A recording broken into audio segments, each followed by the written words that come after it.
Bom dia, senhores. Neste vídeo, falaremos sobre convivencialismo e comportamento. Convivencialismo e comportamento são faces da mesma moeda. Não podem viver separados. Imaginem como é que as pessoas poderiam conviver sem ter comportamento. Como é que elas poderiam conviver sem poder se comportar? É uma coisa lógica, não é?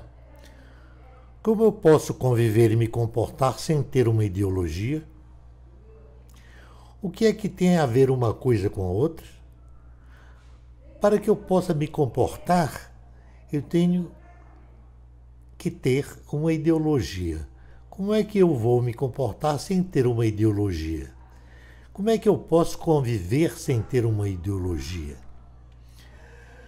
O que é uma ideologia?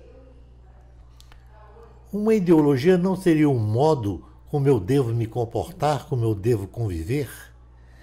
Vejam só que essas coisas todas estão interligadas e estão interligando muitas vezes as pessoas. E essas pessoas muitas vezes não entendem quando eu falo em linhas lógicas. O que é linha lógica? Eu vou dar um exemplo. Como é que eu faço para explicar linhas lógicas? Como é que eu posso dar um trem para uma criança brincar se eu der apenas o trem e não der os trilhos? Se eu der apenas os trilhos, a criança não pode brincar de trem se eu der apenas o trem sem os trilhos. Se eu fizer isso, a criança também não pode brincar. Isso se chama de linha lógica. Uma coisa tem que ter função. O trem está sempre ligado aos trilhos e os trilhos estão sempre ligados aos trens. Não existe nada que possa existir para eu poder beber água, embora eu possa beber água em qualquer vasilha, inclusive com a mão. É uma noção de que tudo que existe necessita de uma função. Eu vou dar um exemplo de coisas lógicas. Existem pessoas que nascem com 3 orelhas. Pode até existir se houver uma disfunção genética, uma anomalia genética, mas não é comum. O que não é comum é chamado de anomalia. Algumas pessoas me criticam porque eu digo que a homossexualidade é uma anomalia, ok? Porque não cumpre a função reprodutiva. Quando uma coisa não cumpre a sua função, ela é uma anomalia, sim. E a ideologia interfere na convivência e no comportamento? Claro. Se o comportamento interfere na convivência e a ideologia interfere no comportamento, é claro que a ideologia interfere no comportamento e na convivência. Não é lógico?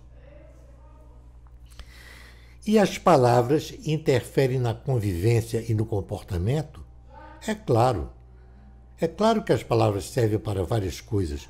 Elas servem para enganar, elas servem para explicar, elas servem para formar aprendizagens, elas servem para tudo.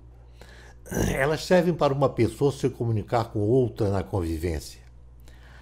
As palavras servem à ideologia quando elas querem convencer as pessoas que elas devem seguir por um caminho e não por outro. Não é assim?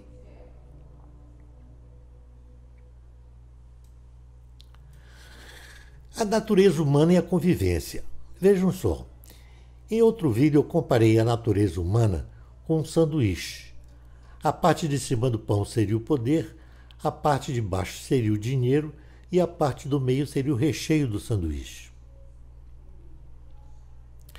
Agora eu vou comparar com uma moeda.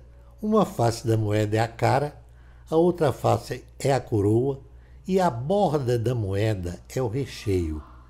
É que liga uma coisa à outra.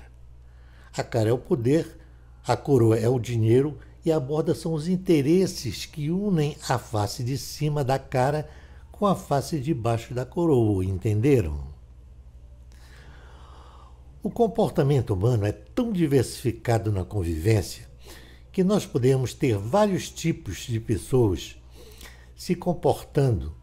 Nós podemos ter o invejoso, nós podemos ter o recalcado, nós podemos ter o rico, nós podemos ter o pobre, nós podemos ter a pessoa destrutiva, nós podemos ter o mentiroso, nós podemos ter a pessoa legal, a que fala a verdade e a que segue a lei.